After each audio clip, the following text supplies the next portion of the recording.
श्रीमद्देवी भागवत महापुराण प्रथम स्कंद छठवां अध्याय। मधुकैटभ की उत्पत्ति, तपस्या और वध की कथा।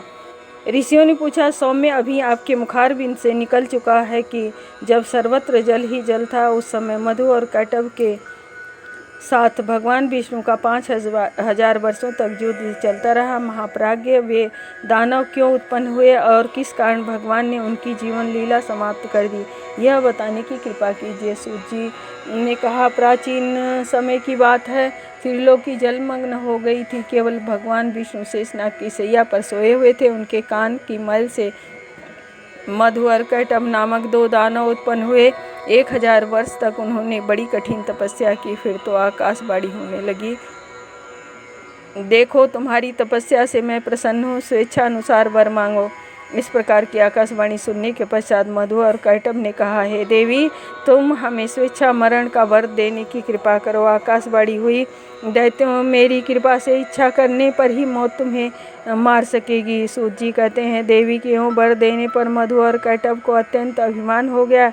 एक दिन अनायासी प्रजापति ब्रह्मा जी पर उनकी दृष्टि पड़ी। उन्होंने ब्रह्मा जी से कहा, हे सुब्रत, तुम हमारे साथ युद्ध करो या यह सुंदर कमल आसन छोड़कर भाग जाओ। मधु और कैटभ की यह बात सुनकर ब्रह्मा जी को बड़ी चिंता हुई। उन्होंने शेषनाग की सैया पर सोए हुए भगवान विष्णु को जगाने का निश्चय किया और उनकी स्तुति करने लगे। ब्रह्मा जी के स्तुति करने पर भी भगवान विष्णु की नींद नहीं टूटी। तब ब्रह्मा जी ने योग निद्रा की स्तुति आरंभ कर दी। सूत जी कहते हैं, जब ब्रह्मा जी ने भगवती की स्तुति की, तब तामसी निद्रा देवी भगवान विष्णु के श्री विग्रह से निकल कर बगल में खड़ी हो गईं। श्री विष्णु जब अपने शरीर को हिलाने डुलाने लगे, तब उनके दर्शन करके ब्रह्मा जी आनंद विभोर हो उठे। साथ ही उन्होंने श्रीहरि की परिक्रमा आरंभ कर दी। ऋषियों ने पूछा, महाभाग सूत जी, इस कथा प्रसंग को जानकर तो हमें बड़ा ही आश्चर्य हो रहा है। ब्रह्मा, विष्णु और शिव, ये तीनों सनातन देवता हैं। सर्वसमर्थ परम प्रभु भगवान विष्णु योग माया के अधीन होकर कैसे सो गए? इस मंगलमय प्रसंग को सुनाने की कृपा कीजिए। जिसने परम प्रभु विष्णु पर भी अधिकार जमा लिया, वह कौन सी शक्ति है? कहाँ से उसकी सृष्टि हुई? उसमें कैसे इतना पराक्रम हो गया और क्या उसका परिचय है? यह सब बताने की कृपा करें। सूत जी कहते हैं, महानुभावों, सब में जो शक्ति विराजमान है वही आद्या शक्ति है। सब में व्यापक रहने वाली जो आद्या शक्ति है, उसी का ब्रह्म इस नाम से निरूपण किया गया है। ब्रह्मा, विष्णु, शंकर, इंद्र, अग्नि और पवन, ये सभी किसी प्रकार भी स्वतंत्र रूप से अपने अपने कार्य का संपादन नहीं कर सकते, किंतु जब वो आद्या शक्ति इन्हें सहयोग देती है, तभी ये अपने कार्य में सफल होते हैं। अतः इन कार्य कारणों से यही प्रत्यक्ष सिद्ध होता है कि वह शक्ति सर्वोपरि है। सूत जी कहते हैं, जब जगत गुरु भगवान विष्णु के श्री विग्रह से निद्रा दूर हुई, तब उन्होंने देखा प्रजापति ब्रह्मा जी भयभीत होकर खड़े हैं। फिर तो महान तेजस्वी श्री विष्णु जी मेघ की भांति गंभीर वाणी में यो कहने लगे। भगवान विष्णु बोले, पद्मयोनि ब्रह्मा जी, आप जब तब छोड़कर यहाँ कैसे आ गए? भगवान, क्यों आप इतने चिंतित हैं? ब्रह्मा जी ने कहा, भगवान, मधु और कैटभ नामक 2 दैत्य आपके कान की मैल से उत्पन्न हुए हैं। वे दोनों मुझे मारने के लिए उपस्थित हैं। जगत प्रभु, उन्हीं से डरकर मैं आपके पास चला आया हूँ। भगवान, अब आप मुझे बचाइए। भगवान विष्णु बोले, ब्रह्मा जी, यहाँ विराजिए। अब आपका भय समाप्त हो गया, निश्चय ही मैं उनका वध कर दूंगा। इतने में ही मतवाले मधु और कैटभ दोनों महाबली दानव ब्रह्मा जी को खोजते हुए वहाँ आ पहुँचे। वे ब्रह्मा जी से कहने लगे, तो भाग कर इसके पास चला आया, यह देखता ही रहेगा और हम तेरे प्राण हर लेंगे। इसके बाद इसे हम मारेंगे, किंतु पहले अभी तू लड़ ले। यह लड़ना नहीं चाहता है तो मैं तुम्हारा दास हूँ, यूँ कह दे। सूत जी कहते हैं, मधु और कैटभ की बात सुनकर भगवान विष्णु उनसे कहने लगे, दानव, तुम्हें असीम अभिमान हो गया। यदि युद्ध करने की अभिलाषा हो तो आ जाओ, मैं तुम्हारा अभिमान दूर कर दूंगा। सूत जी कहते हैं, भगवान विष्णु के वचन सुनकर मधु कुपित होकर तुरंत ही भगवान से लड़ने के लिए आगे आ गया। भगवान विष्णु और मधु मल्ल युद्ध करने लगे। 5000 वर्षों तक लड़ाई होती ही रही। तब भगवान श्री हरि मधु एवं कैटभ की मृत्यु के विषय में विचार करने लगे। भगवान विष्णु यो सोच रहे थे, इतने में ही मन को मुग्ध करने वाली भगवती योग निद्रा के दर्शन हुए। उन्होंने बड़े ही रहस्यपूर्ण शब्दों में मधुकैटभ का संहार करने के लिए भगवती भुवनेश्वरी की स्तुति की। भगवान विष्णु की स्तुति करने पर देवी मुस्कुरा कर कहने लगी, विष्णु तुम देवताओं के स्वामी हो, हरे अब पुनः युद्ध करने में तत्पर हो जाओ। अब ये दोनों सूरवीर दानव ठग कर मारे जा सकेंगे। मेरी वक्र दृष्टि से ये अवश्य ही मोह में पड़ जाएंगे। नारायण मेरी माया से मोहित हो जाने पर तुम शीघ्र ही इन्हें मार डालना। भगवान विष्णु देवी के अभिप्राय को समझ गए। अब दैत्य मोहित हो चुके हैं। उन्होंने मधुर शब्द में उन दानवों से कहा, वीर प्राचीन समय में युद्ध करने वाले बहुतेरे दानव मेरे सामने आए, किंतु मैंने तुम्हारे समान न तो किसी को देखा और न ही सुना है।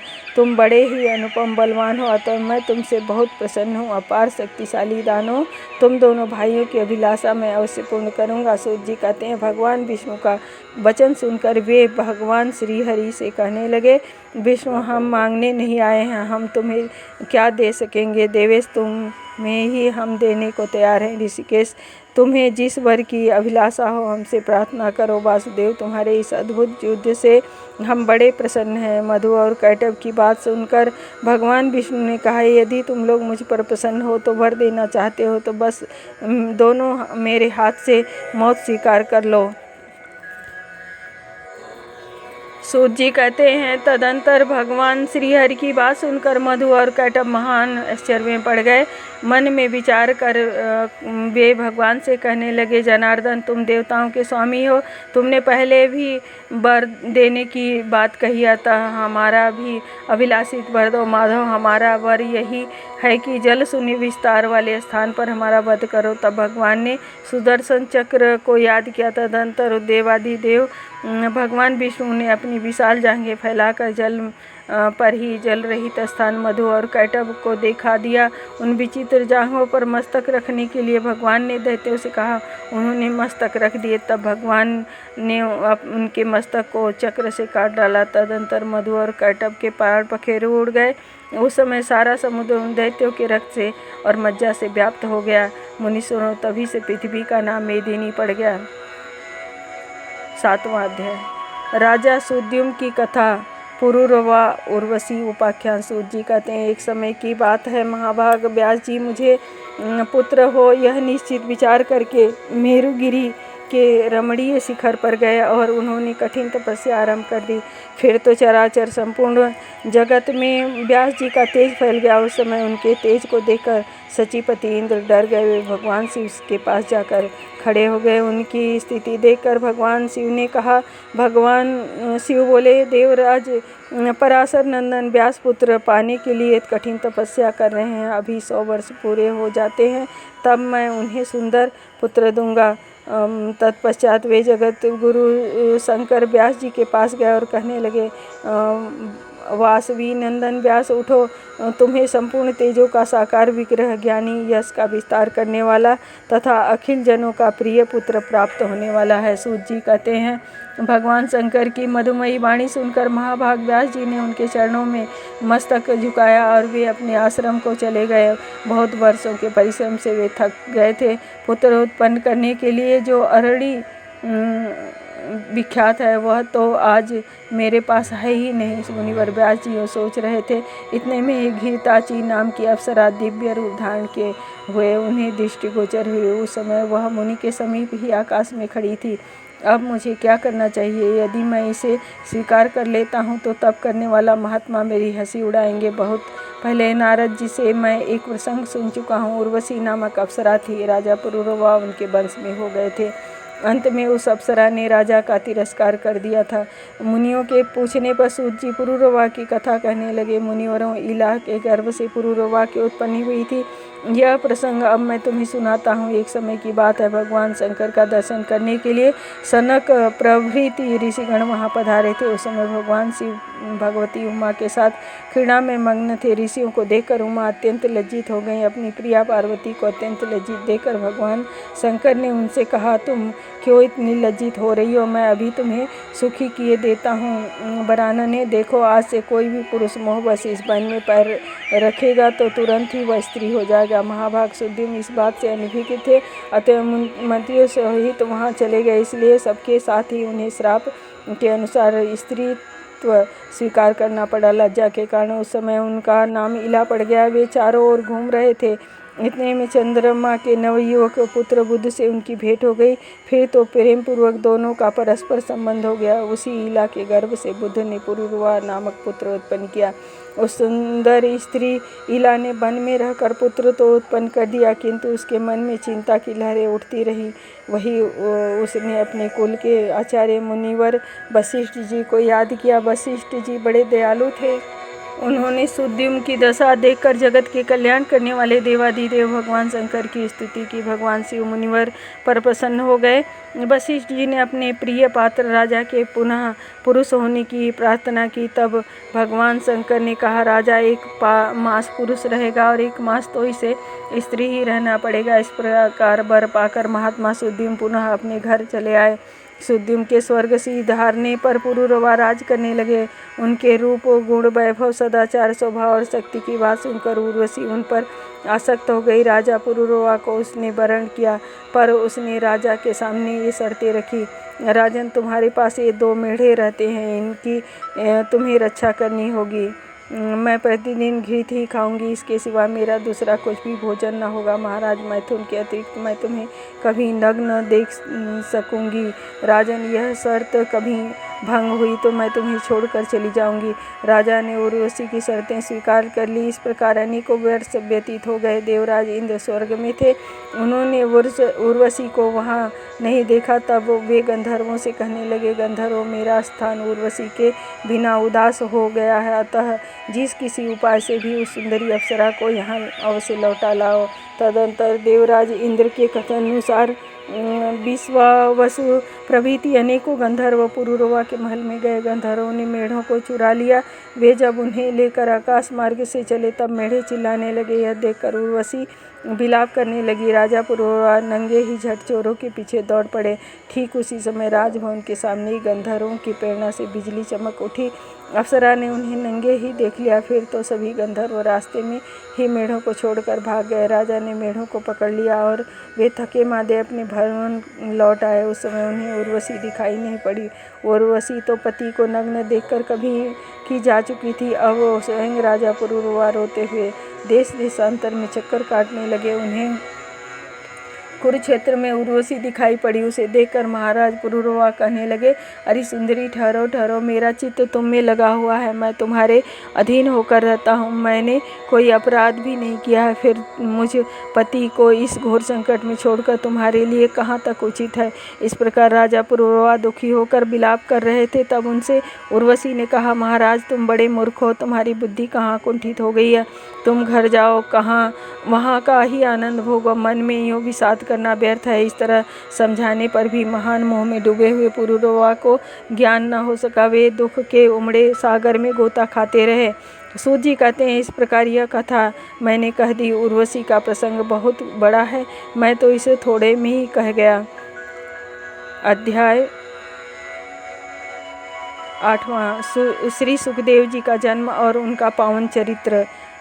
अर्ध श्लोक की देवी भागवत की प्रकाट्य कथा। सूत जी कहते हैं, घृताची नाम की उस सुंदरी अप्सरा को सामने देखकर व्यास जी अपार चिंता में पड़ गए। सोचा, मैं क्या करूं। यह देवकन्या अप्सरा मेरे अनुरूप नहीं है। उस समय विचार सागर में निमग्न मुनि को देखकर अप्सरा के मन में आतंक छा गया। सोचा, मुनि कहीं मुझे साप न दे दे। उसने अपना रूप सुग्गी का बना लिया और डरती हुई वह मुनि के आगे से निकली। वह अब उसे पक्षी के रूप में देखकर व्यास जी बड़े आश्चर्य में पड़ गए। अप्सरा को देखने के साथ ही मुनि के शरीर में काम का संचार हो गया था। उस समय अग्नि प्रकट करने के विचार से व्यास जी काष्ठ मंथन कर रहे थे। अकस्मात उस लकड़ी पर ही उनका वीर्य गिर पड़ा, पर वे काष्ठ मंथन करते ही रहे। मुनि के उस अमोघ वीर्य से सुखदेव जी का आविर्भाव हो गया। मुनिवरों पुत्रोत्पत्ति के समय व्यास जी ने घृताची अप्सरा को सुग्गी के रूप में देखा था। अतएव बालक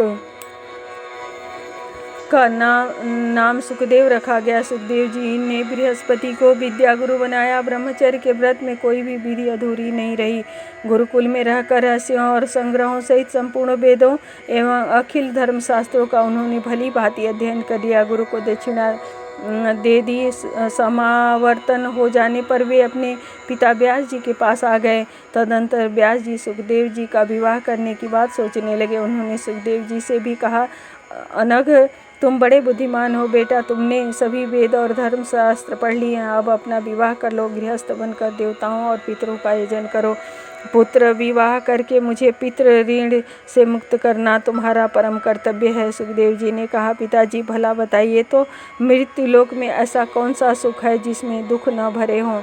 गृहस्थ जीवन से मेरा मन भयभीत हो गया है। जिनकी बुद्धि मारी गई है तथा जो भाग्य से वंचित हैं, वे ही अविवेकी जन मानव जन्म पाकर भी इस बंधन में पड़ते हैं।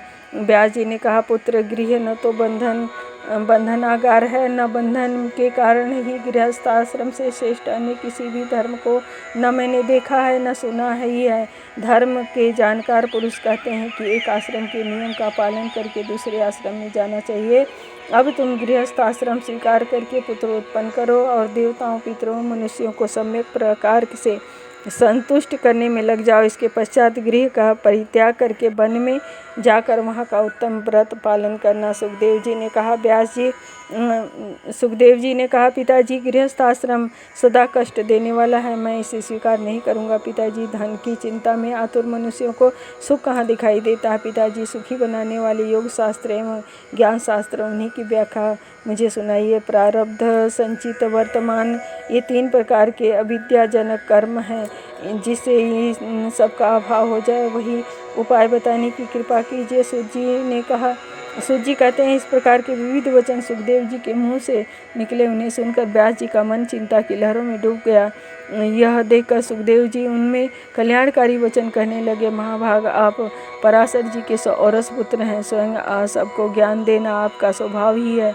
भगवान, फिर आप साधारण अज्ञानी जन की भांति क्यों शोक कर रहे हैं।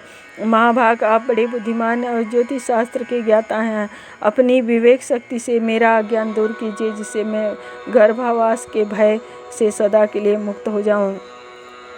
व्यास जी ने कहा, पुत्र तुम बड़े भाग्यशाली हो, मैंने देवी भागवत की रचना की है, इसका अध्ययन करो। मेरी समझ से यह पुराण संपूर्ण पुराणों का भूषण है, अर्थात सबसे प्रधानता इसी में है।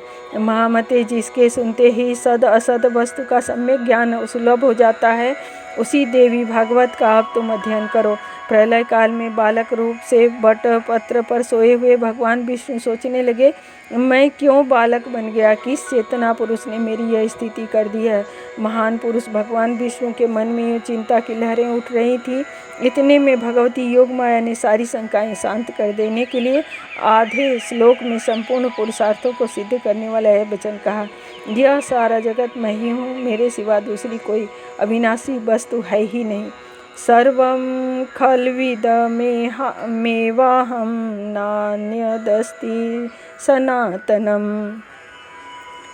पहले तो भगवान विष्णु ने भगवती के इस वचन को मन में ही सम्यक प्रकार से समझा। वे बार बार उसी आधे श्लोक का उच्चारण करने लगे। वे बट पत्र पर सो गए। जब चित्त कुछ शांत हुआ तब भगवती योग माया उनके सामने प्रकट हुई। उनके 4 भुजाएं थीं, उनका दिव्य विग्रह शंख चक्र गदा पद्म आदि अनुपम आयुधों से सुशोभित था। उस जलार्णव में भगवती महालक्ष्मी तथा उनकी सहचरी शक्तियों को देखकर भगवान विष्णु का हृदय आश्चर्य से भर गया। वे सर्वात्मा प्रभु इस घटना को देखते ही आश्चर्यचकित से होकर सोचने लगे, ये संपूर्ण स्त्रियां कौन हैं तथा वट पत्र की सैया पर सोने वाला मैं कौन हूँ। इस जलार्णव में यह वट वृक्ष कैसे उत्पन्न हुआ और किस अज्ञात शक्ति ने मुझे सुंदर बालक बनाकर यहाँ उपस्थित कर दिया। यह स्त्री कौन है, किस अनिर्वचनीय शक्ति ने क्यों मेरे आगे यह अद्भुत दृश्य उत्पन्न कर दिया है। अध्याय 9। भगवान विष्णु और महालक्ष्मी तथा विष्णु और ब्रह्मा का संवाद। सुखदेव जी का जनक जी के पास जाना। व्यास जी कहते हैं, भगवान विष्णु बटपत्र पर सोए हुए थे। उनका मन आश्चर्य के उमड़े समुद्र में डूब रहा था। उनकी यह दशा देख भगवती मुस्कुराकर कहने लगी, विष्णु तुम क्यों विस्मय विमुग्ध हो रहे हो। भगवती महाशक्ति के प्रभाव से तुम मुझे पहचान नहीं पाते। पहले भी तो सृष्टि और प्रलय का चक्कर चलता रहा है, उस समय तुम अनेकों बार अवतरित हो चुके हो। वह पराशक्ति निर्गुण है, तुम सगुण परब्रह्म हो, वैसे ही मैं भी सगुणा हूँ। मेरे विषय में यह समझना चाहिए कि जो सात्विकी शक्ति है वही मैं हूँ। अभी तुम्हारे नाभि कमल से प्रजापति ब्रह्मा की सृष्टि होगी। रजोगुण से उत्पन्न होकर वे संपूर्ण जगत की रचना करेंगे। महाभाग, तुम इस विश्व की रक्षा का काम संभालना। क्रोध के आवेश में आने पर तुम्हारी भवों के बीच से रुद्र का अवतार होगा। उन्हें तामसी शक्ति प्राप्त होगी। महामते, फिर वे रुद्र ही कल्प के अंत में इस सृष्टि का संहार करेंगे। भगवान विष्णु बोले, देवी, कुछ समय पूर्व मैंने आधा श्लोक सुना है। उसके अक्षर अत्यंत स्पष्ट थे, पर वह परम रहस्यमयी वाणी किन के मुख से निकली है? वरानने, तुम उसे बताने की कृपा करो।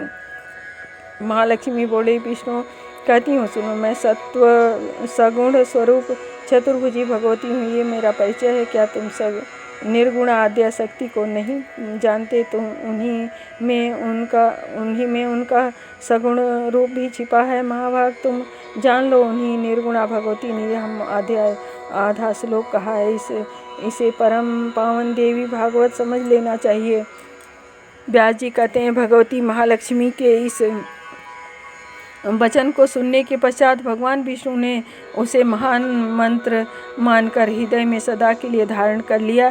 कुछ समय व्यतीत हो जाने के बाद उनके नाभि कमल से प्रकट हुए ब्रह्मा जी दैत्यों से भयभीत होकर उनकी शरण में पहुँचे। तब श्री हरि ने घोर युद्ध करके उन मधु और कैटभ नामक दैत्यों को मारा। फिर वे स्पष्ट अक्षर वाले उन आधे श्लोक के जप में संलग्न हो गए। उन्हें जप करते देखकर ब्रह्मा जी के मन में अपार हर्ष हुआ। उन्होंने भगवान विष्णु से पूछा, जगदीश्वर, आप सभी देवताओं के आराध्य हैं, कमल लोचन, फिर आप किसका जप कर रहे हैं? भगवान विष्णु बोले, महाभाग, क्रिया कारण आदि लक्षणों से संपन्न जो शक्ति तुम में और मुझ में विराजमान है, उसे कल्याण स्वरूप भगवती आद्या शक्ति समझो। ब्रह्मन, उन्हीं भगवती की चित्त शक्ति से मैं, तुम तथा संपूर्ण प्राणी उत्पन्न हुए हैं। उन देवी ने जो आधे श्लोक में कहा है वही द्वापर के आरंभ में विशद व्याख्या होने पर देवी भागवत नाम से प्रसिद्ध होगा।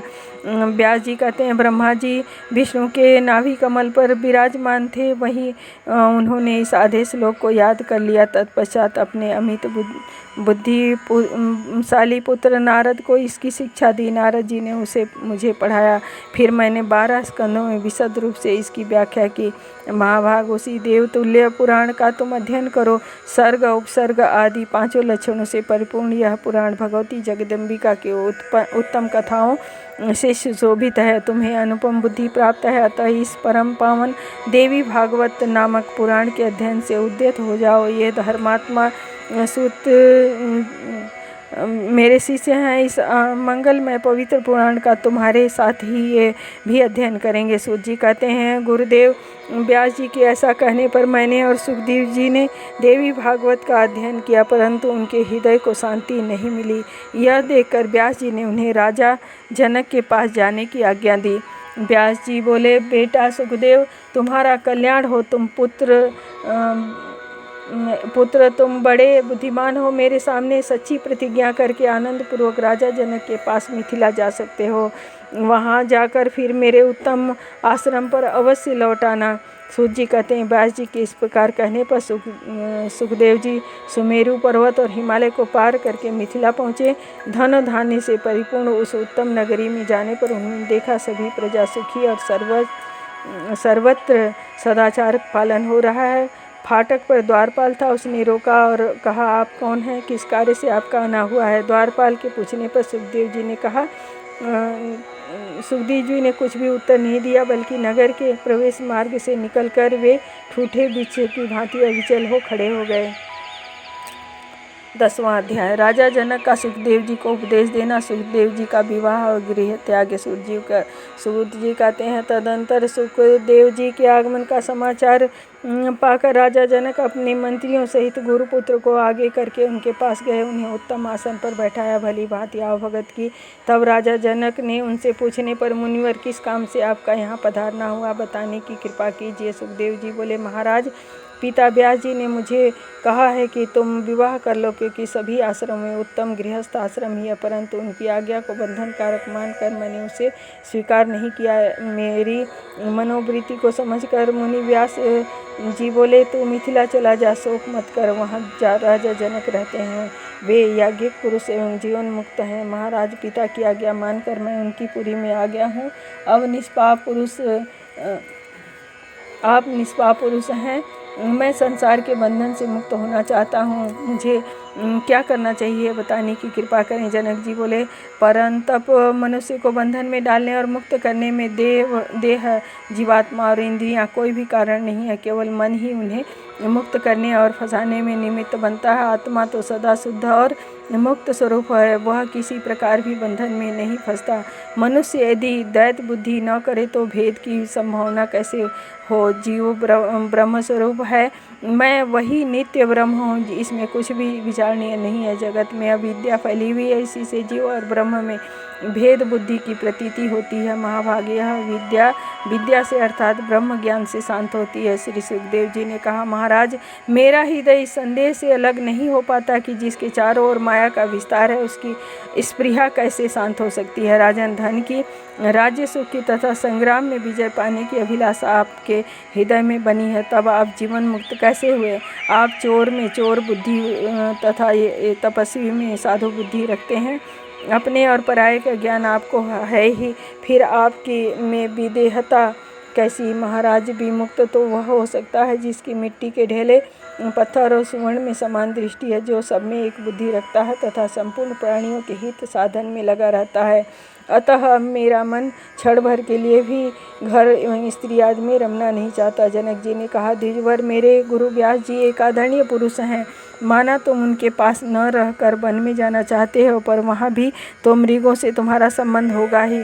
यह बिल्कुल निश्चित है, जब पंच महाभूतों से कोई भी स्थान रिक्त नहीं है, तब तुम वहाँ निसंग कैसे रह सकोगे। मुने भोजन की चिंता तो कभी साथ छोड़ ही नहीं सकती, फिर तुम निश्चिंत कैसे हो। जिस प्रकार वन में रहते हुए भी तुम्हें अपने दंड और मृग चर्म की चिंता लगी रहती है, वैसे ही मुझे अपने राज्य की चिंता है। मैं सब तरह के संकल्प विकल्प को त्याग चुका हूँ, जगत मुझे बांध नहीं सकता है। मैंने निश्चित धारणा बना लिया, अतः मैं सभी समय सुखी रहता हूँ और मैं जगत जाल में फंस गया हूँ। यह शंका तुम्हें निरंतर दुखारणों में डुबाया करती है। यह देह मेरी है, यह बंधन, और यह देह मेरा नहीं है, यह मुक्तता है। ममता न तो हो तो कहीं कोई बंधन नहीं है, बंधन शरीर तथा घर में नहीं है, यह तो अहंता ममता है। सूत जी कहते हैं, जनक जी का उपयुक्त कथन सुनकर सुखदेव जी की शंकाएं नष्ट हो गई। इसके बाद सुखदेव जी ने अपने पिता के पास ही उनके सुंदर आश्रम में रहने लगे। पितरों की एक सौभाग्यवती कन्या थी, उन सुंदरी कन्या का नाम प्योरी। सुखदेव जी ने उसे अपनी पत्नी बनाया। उस कन्या से उन्हें 4 पुत्र हुए। कृष्ण, गौरवर्ण, भोरी और देवश्रुत कीर्ति नाम की एक कन्या हुई। सुखदेव जी ने विभराज कुमार महामना अड़ूह के साथ उस कन्या का विवाह कर दिया। फिर सुखदेव जी ने अपने पिता व्यास जी का साथ छोड़कर कैलाश के सुरम्य शिखर पर गए। वहाँ उन्होंने अविचल समाधि लगा ली। उधर व्यास जी को असीम विषाद हुआ। उनके मुख से बार बार हे पुत्र यह शब्द निकल रहा था। वे पर्वत के उस शिखर पर चले गए जहाँ सुखदेव जी ने योगाभ्यास किया था। उनकी स्थिति देखकर भगवान शंकर वहाँ पधारे। उन्होंने उनको समझाना आरंभ किया, व्यास तुम शोक मत करो, तुम्हारा पुत्र सुखदेव योग शास्त्र का प्रकांड विद्वान है, उसे वह उत्तम गति सुलभ हुई है जिसे कृष्ण अकृतात्मा कभी पा नहीं सकते। व्यास जी ने कहा, देवेश मैं क्या करूं, विवश हो गया हूं। पुत्र को देखने से अतिरिक्त मेरे नेत्र अब भी उसे देखने के लिए छटपटा रहे। महादेव जी बोले, तुम्हारे पुत्र की मन को अत्यंत मुग्ध करने वाली छाया तुम्हें निकट ही दिखाई पड़ेगी। महान तप करने वाले मुनिवर उस प्रतिबिंब को देखकर अपना चित्त शांत कर लो। सूत जी कहते हैं, फिर तो सुखदेव जी का परम प्रकाशमान प्रतिबिंब व्यास जी को दिखाई पड़ने लगा। मुनि को वर देकर भगवान शंकर वहीं अंतर ध्यान हो गए। उनके अंतर ध्यान होने के पश्चात व्यास जी अपने आश्रम पर चले आए। सर्वमंगल मांगल्ये शिवे सर्वार्थ साधिके शरण्ये त्र्यंबके गौरी नारायणी नमस्तुते।